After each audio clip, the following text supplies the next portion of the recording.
ওরে সেই বাতিটা দেখবে হবে তোমার কেমনের বাতি চালায় ও ভান্ডারি আমার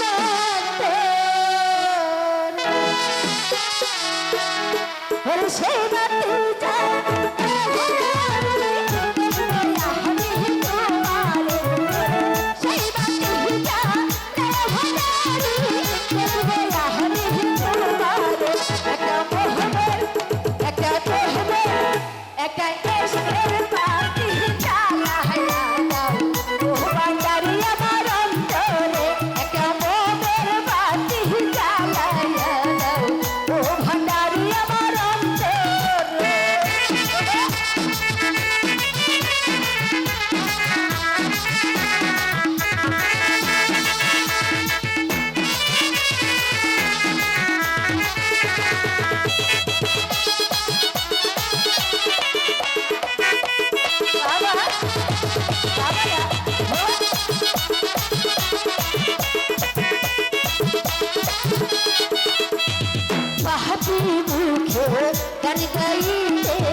একটা মোমের বাতি জ্বালাইয়া দাও ও ভান্ডারি আমার অন্তরে একটা এসের বাতি জ্বালাইয়া দাও ও ভান্ডারি আমার অন্তরে।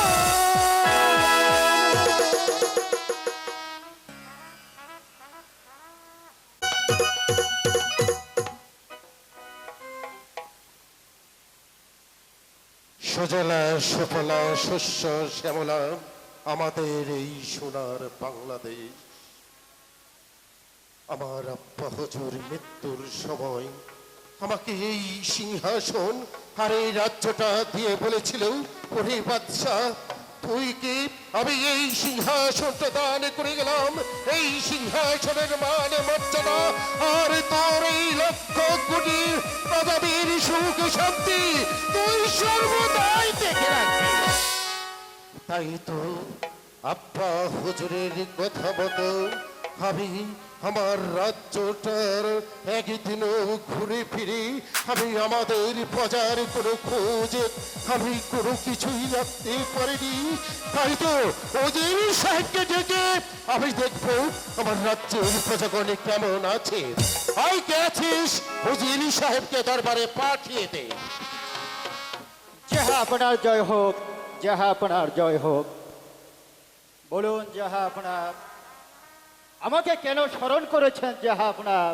উজির সাহেব, আমার এই রাজ্যের প্রজাগণ তারা কি সুখে আছে না কোথাও কোনো দুঃখ তারা বসবাস করছে? না যাহা আপনার, এই নিরাজপুরের সমস্ত প্রজাগণ সুখে শান্তিতে বসবাস করছে যাহা আপনার। উজির সাহেব, আপনার কথা শুনে আমি যে অনেক আনন্দ হলাম।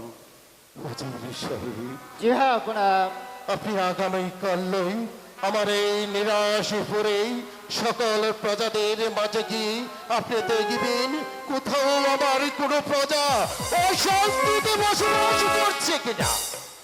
যেখানে অন্যের প্রয়োজন সেখানে অন্ন দেবেন, যেখানে বস্ত্রের প্রয়োজন সেখানে বস্ত্র দেবেন, যেখানে খাদ্যের প্রয়োজন সেখানে খাদ্য দেবেন।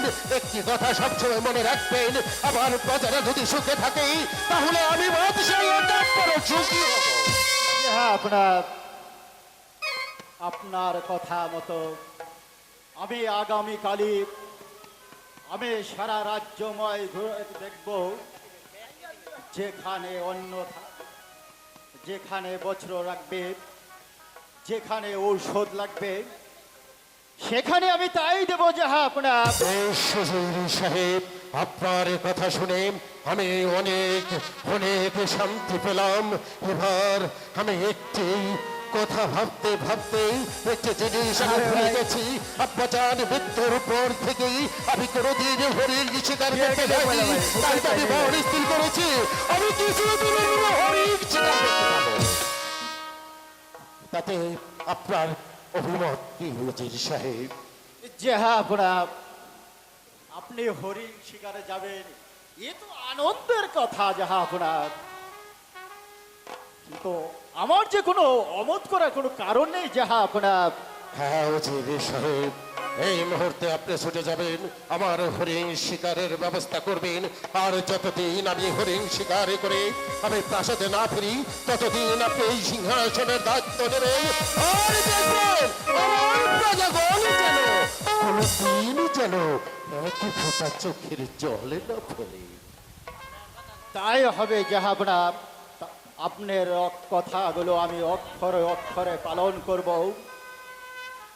উজির সাহেব, আজকের মতো আমি আমার শাহী দরবারের মন্তব্য ঘোষণা করলাম। চলুন এই মুহূর্তে আমি আমার শিকারে যাব। আচ্ছা তাই চলুন যাহা আপনার, তাই চলুন।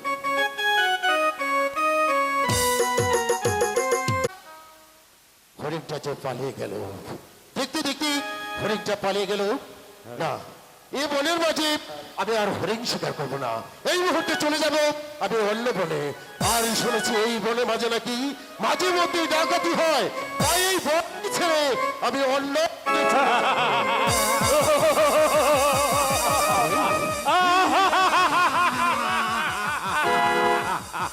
এই তোমরা আমরা ডাকাত। ডাকাত আমার কাছে তোমরা কি চাও? আমি চাই তোমার কাছে যে ধন রত্নগুলি আছে সেই ধন রত্নগুলি তুমি আমার হাতে তুলে দাও। সেটা কিছুতেই হবে না রে ডাকাতের দল। একা পরে বাচ্চাকে একা পেয়ে তোরা মনে করিস না একা পরে বাচ্চা কাপুরুষ দুর্বল। এখনো তোদের মতন 10টা ডাকাত তবে তাই হয়ে যাবে। আর বাঁচাও, বিধান।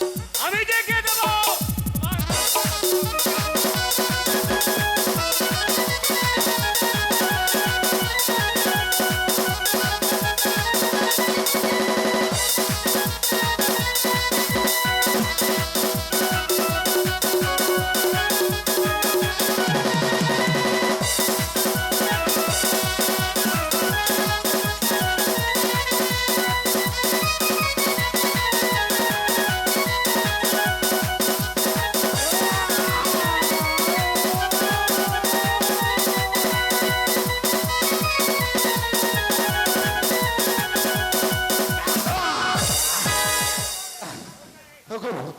বনবাজি কে কোথায় আছো?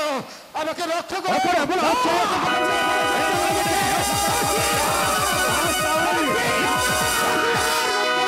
জানালে মায়া থাকে তো এখান থেকে পালিয়ে যাও, নইলে তোদের কাউকে আমি হারিয়ে যাব না।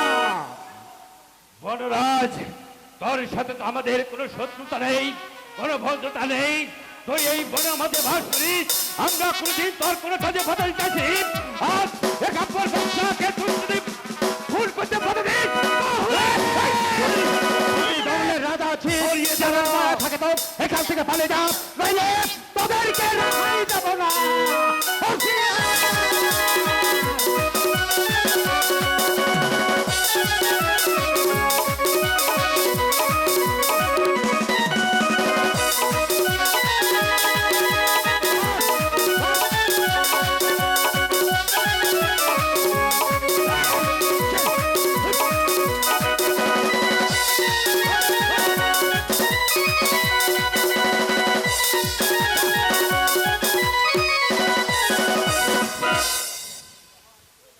তোহার কোনো ভয় নেই। তুই কোন আছিস আমি তোহাকে চিনতে নাহি পারি। বল তোহার কি পরিচয়? আমি নিরাশপুরের বাদশাহ একাব্বর আছি। কি বললে তুমি বাচ্চা একাব্বর আছো?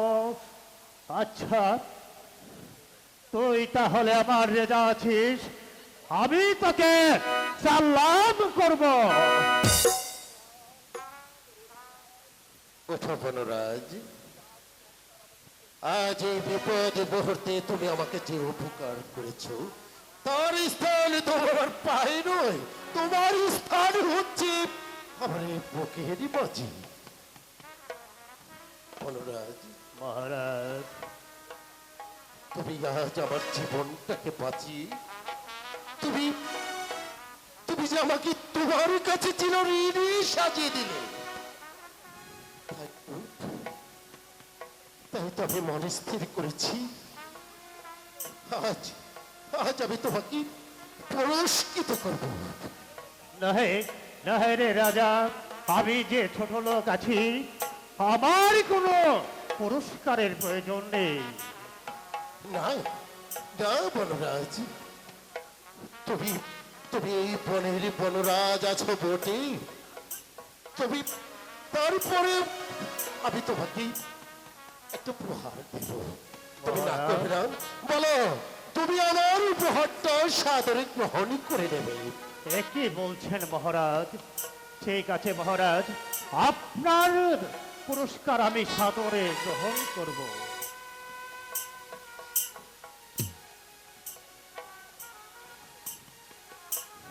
বনরাজ, রাজা, তুমি আজ আমাকে যে উপকার করেছ তাই তো আমি আমার গায়ের বসনে খুলি আমি তোমাকে দান করব।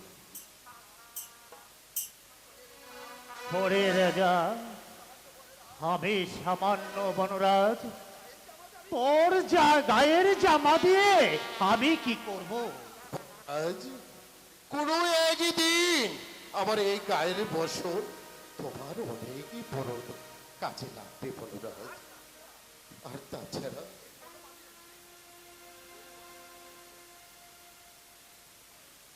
এই বনবাজে এসে কোন মানুষ যদি বিপদে পড়ে তাহলে তুমি তোমার জীবনে বাজি রেখে তাকে উদ্ধার করবে। আজ শুধু আমার এই গায়ের বসন খুলেই তোমাকে দিলাম না, আমার পিতা দিয়েছিল অনেক সাহায্য করে, অনেক আল্লাদি করে যে একাব্বর বাদশা তুই যদি কোথাও কোনোদিন যাস তাহলে তোর জন্য আমি দিয়ে গেলাম এই পক্ষীরাজ ঘোড়া। সেই পক্ষীরাজ ঘোড়াটাও আমি তোমাকে দান করে গেলাম। ওই যে দেখো গাছের নিচে বাঁধা আছে উড়ি আওয়াজ ঘোড়া, আজ থেকে সেটাও তোমার। রাজা, আর একটি কথা বলে যাচ্ছি, এই বনটি যেহেতু আমার, আজ থেকে আমি নিজে বাদশা একাব্বর ঘোষণা করে যাচ্ছি এই বনে আর কোনোদিনই তোমাকে কার দিতে হবে না। আজ থেকে এই বনের রাজা তুমি, তাই তো এই বন আমি তোমাকে নিষ্কর করে দিয়ে গেলাম। রাজা, হ্যাঁ বনরাজ, এবার এই বন থেকে আমাকে একটু লোকালয় দিস। তাই চলো রাজা, আমি তোমাকে একটু এগিয়ে দিয়ে আসি। তাই চলো বনরাজ, তাই চলো।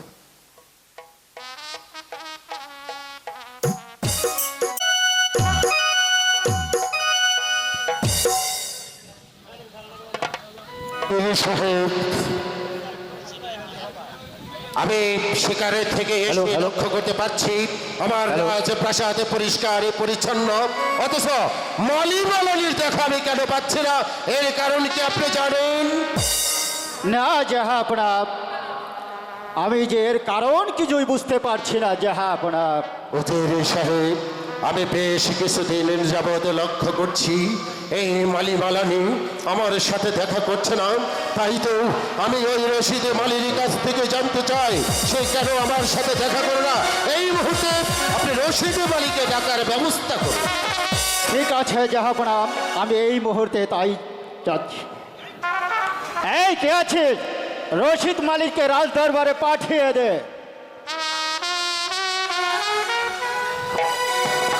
যাবো না, যাবো না, আমাকে ডেকেছেন যাবো না? হ্যাঁ রশিদ মালিক, আমি তোমাকে ডেকেছি। তোমরা এত কথা বলছো কেন? প্রাসাদের ভিতরে এসো। যাবো না, যাবো না, আমার বলতে ভয় হচ্ছে, যাবো না। না রশিদ মালিক, তোমার কোনো ভয় নেই, আমি তোমাকে অভয় দান করলাম। তুমি নির্ভয় আমার এই কাছে খুলে বলো যাবো না। কেন তুমি আমার সাথে দেখা করছো না? আর আড়ালে থেকে কেন বা তুমি আমার সাথে কথা বলছো? যাবো না, আপনার মুখ দর্শন করলে আমাদের অন্য জুটে না। যাবো না।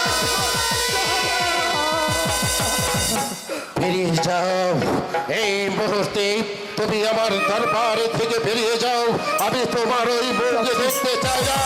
বেরিয়ে যাও উজির সাহেব।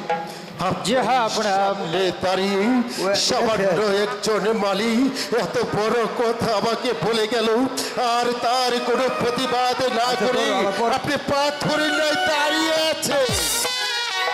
জাহাপনা, আপনি শুধু শুধু রশিদ মালিককে অপমান করে তাড়িয়ে দিলে। শুধু রশিদ মালিক কেন, আমি তাদের সাথে কণ্ঠ মেলিয়ে আমিও তো বলছি জাহাপনা, আপনার মুখ দর্শনে লক্ষ লক্ষ প্রজাদের অন্য জোটে না। উজির সাহেব,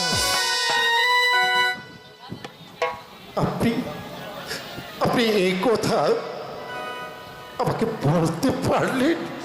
আপনি আমার ছোটবেলার বন্ধু, একই সাথে দুজনে কত কি না করেছি, আর আজ আপনি আমাকে এত বড় কথা বলতে পারলেন? জাহাপনা, আমি তো সত্যি কথাই বলছি জাহাপনা। শুধু আমি কেন, এই রাজ্যের সমস্ত প্রজারা বলছে আপনার মুখ দর্শনে লক্ষ লক্ষ প্রজাদের অন্ন জুটে নাম, তাই আমি সংকল্প করেছি আপনার এই রাজ্য ছেড়ে আমরা ওই অন্য রাজ্যে চলে যাব। সাহেব, আপনি আমার এই সামনে দাঁড়িয়ে আমার এই বেতনভুক্ত কর্মচারী হয়ে এত বড় কথা বলতে আপনার জিহ্বাটা আড়ষ্ট হলো না? আপনার বিবেকে মনুষ্যত্ব চিৎকার করে উঠলো না? যান, বেরিয়ে যান। আমি আপনার এই মুখ দর্শন করতে চাই না। বেরিয়ে যান এই মুহূর্তে আমার দরবার থেকে। আপনি বেরিয়ে যান। তাই যাচ্ছে জাহাপনা, কিন্তু যাবার পূর্বে আপনাকে আমি একটি কথা বলে যাচ্ছি, যে অপমান করে আপনি আমাকে এই রাজ্য থেকে তাড়িয়ে দিলেন, একদিন ভুল বাঁচতে পারবেন, সেই দিন এই উজিরের জন্য আপনাকে অনুতপ্ত করতে হবে, আপনাকে অনুতপ্ত করতে হবে, আপনাকে অনুতপ্ত করতে হবে।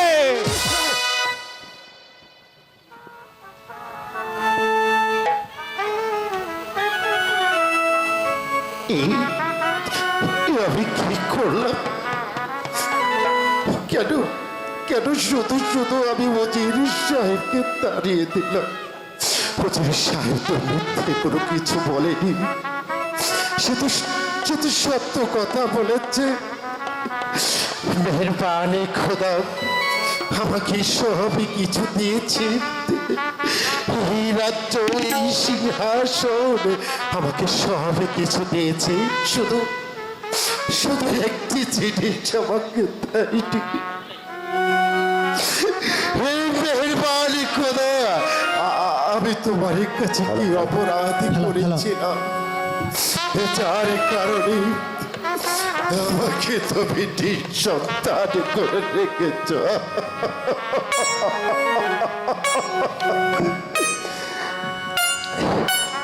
মেহেরবানি খোদা, যার ঘরে এক মুষ্ট চালের সন্ধান নেই, অথচ তাদের ঘরে দিয়েছ তুমি কত ছেলে পুলে, আর আমাকে এক প্রাচ্ছয় গিরি দিয়ে আমাকে করে রেখেছ আট করে।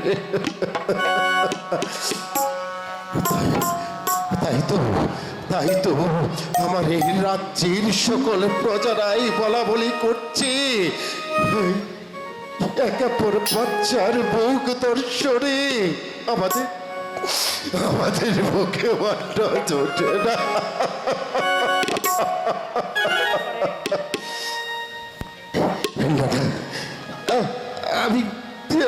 আমি এই রাজ্যে আর থাকবো না। এই রাজ্য ছেড়ে আমি চলে যাব সেই অরণ্য জঙ্গলে, সেই জঙ্গলে মাঝে গিয়ে আমি আমার প্রাণ বিসর্জন দিয়ে দেব।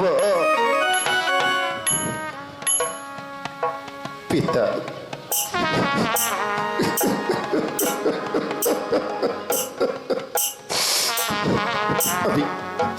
আমি তোমার এমনই এক হতভাগ্য সন্তান যে সিংহাসনের মান মর্যাদা আমি কিছুই রাখতে পারিনি। পিতা,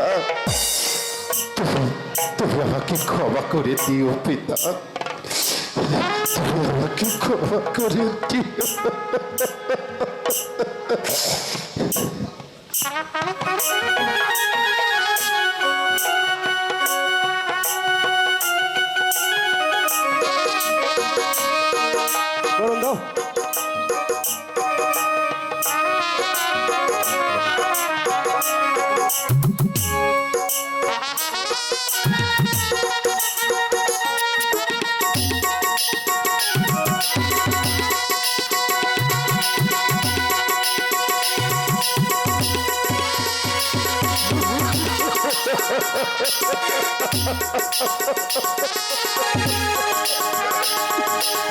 পিতা, তোমার পেয়ারাজ মুকুট আমার মাথায় শোভা পাচ্ছে না, তাই তো তোমার দেয়া সিংহাসনে রেখে আমি চোরের মতো পালিয়ে যাবো। পিতা, তুমি আমাকে ক্ষমা করে দিও। পিতা, তুমি আমাকে ক্ষমা করে দিও। কি সিংহাসন কেঁপে উঠছে কেন? আমি জাহান্নামের কাছে যাবো, আমি জাহান্নামের কাছে যাবো।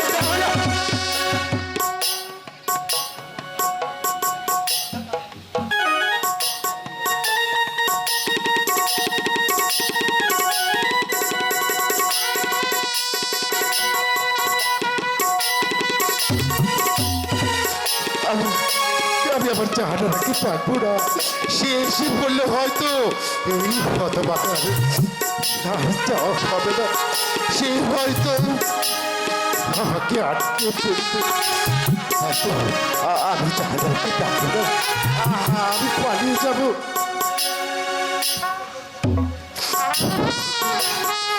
রাশিপুরের প্রজা সাধারণ, তোমরা সুখী থেকো, শান্তিতে থেকো, ভালো থেকো।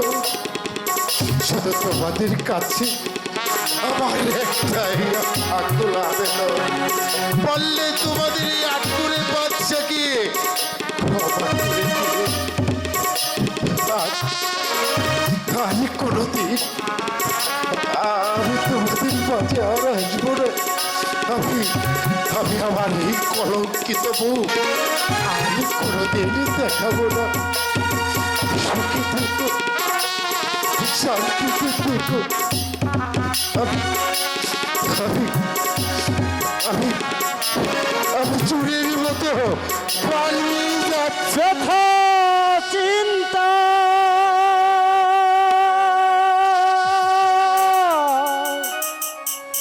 ব্যথা চিন্তা করোনা রাজ ব্যথা চিন্তা ব্যথা চিন্তা করোনা রাজ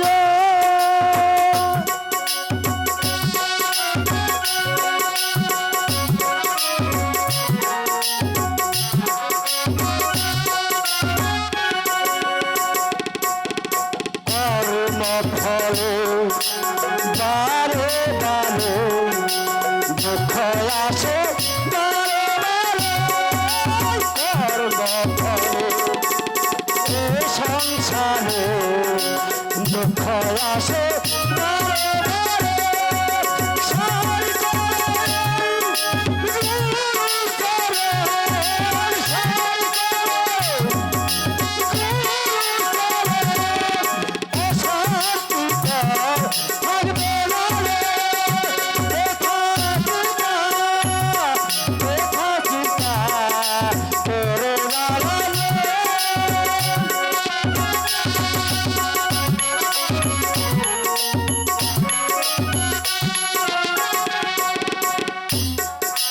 কর্মফলে এ সংসারে কর্মফলে এ সংসারে দুঃখ আসে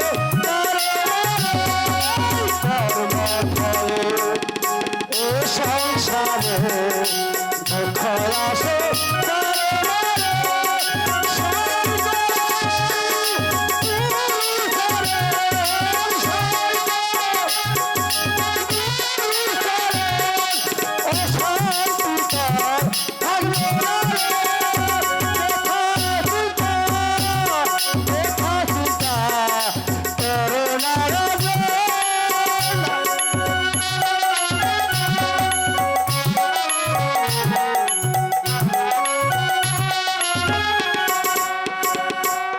দেখো ভক্তি ভগবানে অশান্তি তোর থাকবে না রে রেখো ভক্তি ওই ভগবানে অশান্তি তোর থাকবে না রে সার করে গুরু চরণ সার করে গুরু চরণ অশান্তি তোর থাকবে না রে ব্যথা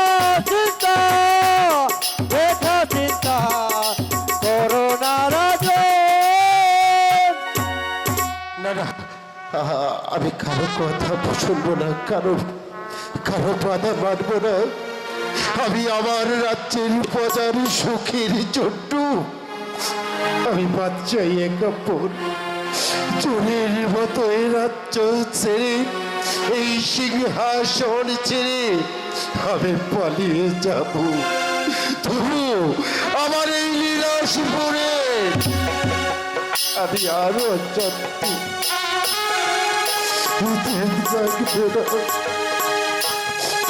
বিদায় বিদায়। হে আমার প্রজার সাধারণ,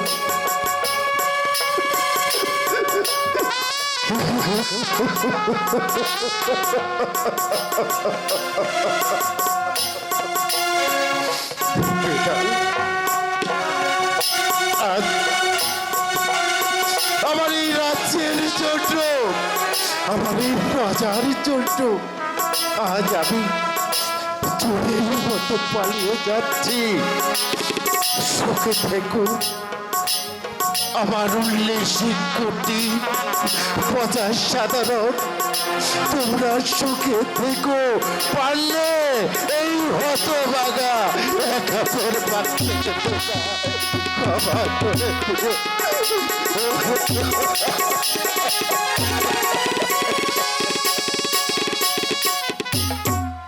একই চতুর্দিকে ছেয়ে যাচ্ছে অন্ধকারে নির্মল আকাশ, আমার বড্ড ভয় করছে। ওগো তোমরা কে কোথায় আছো? আলো জ্বালিয়ে দাও, আলো জ্বালিয়ে দাও। জাহাপনা, জাহাপনা আপনি কোথায় আছে? আপনাকে আমি খুঁজে পাচ্ছি না কেন? আপনি কোথায় জাহাপনা? আপনি কোথায়?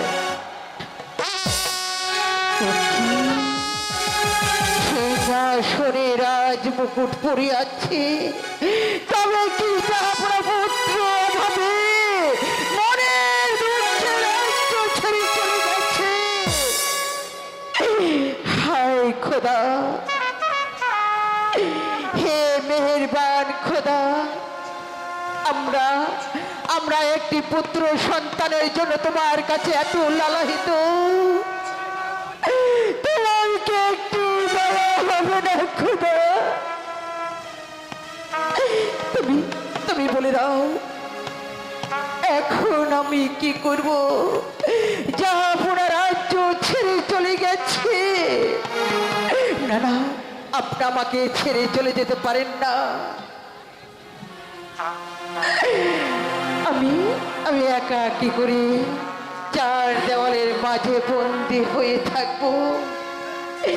আমি থাকবো না রাজ্যে, আমি চলে যাব জাহাপনা যে পথে গেছে ঠিক সেই পথেই চলে যাব।